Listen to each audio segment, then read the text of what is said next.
ओम श्री सिद्धभैरवाय नमः. बघा आज काय आहे? उद्या गणेश जयंती. आता गणपतीची उत्पत्ती आपण कसं सांगतो?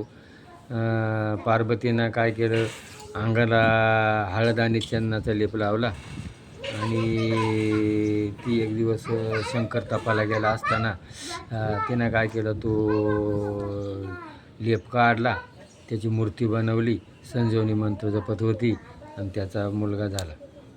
आणि मग तो मुलगा झाल्यानंतर तो मोठा झाला आणि मग त्याला दारात रक्षण ठेवलं.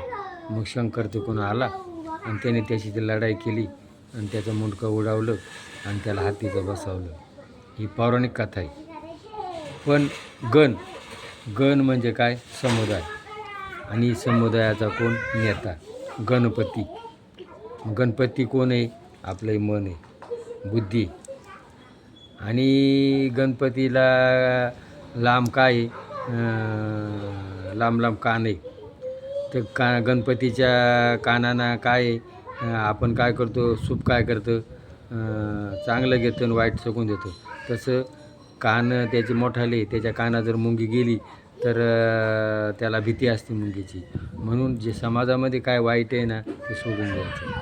त्याचा एक दात लांब, एक बारीक, म्हणजे श्रद्धा आणि बुद्धी. माणसाकडं श्रद्धा पूर्ण असावी.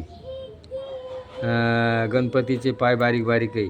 आपण जरी चाललो नाही तरी आपण काम करून घ्यायचं आहे, नेत्याने काम करून घ्यायचं आहे. गणपतीचं पोट मोठं आहे, म्हणजे वाईट गोष्टी आहे ना त्या पोटात साठवायच्या. आज आपल्या कोणी काही म्हणलं, आपण लगेच दुसऱ्यापाशी म्हणतो, पोटात ठेवत नाही. गणपतीच्या हातात काय? लाल फूल, क्रांती. जीवनात काहीतरी क्रांती करावी. याच्यामध्ये काय आहे? मोदक, आनंद. आज समाजामध्ये आपण आनंद देतच नाही, नुसतं दुःखच देतो.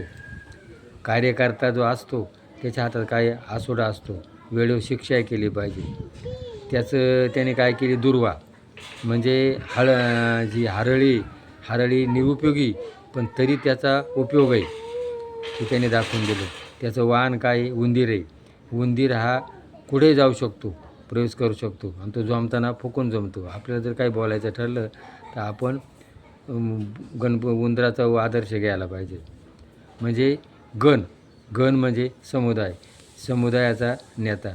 म्हणून गणपतीला महत्त्व दिलेलं आहे. सगळ्यात महत्त्वाचं, गणपतीनं काय केलं? शंकर पार्वतीची सेवा केली. आपणही आपल्या आईबापाची सेवा करायला पाहिजे. मूळ संदर्भ तो आहे. गणपतीनं जशी आईबापाची सेवा केली तशी आपणसुद्धा आपल्या आईवडिलांची सेवा केली तर जसा गणपती पूज्य झाला तसा आपण पूज्य होऊ. हे जर पटलं असेल तर क्लिक करा. जय भैरवनाथ महाराज.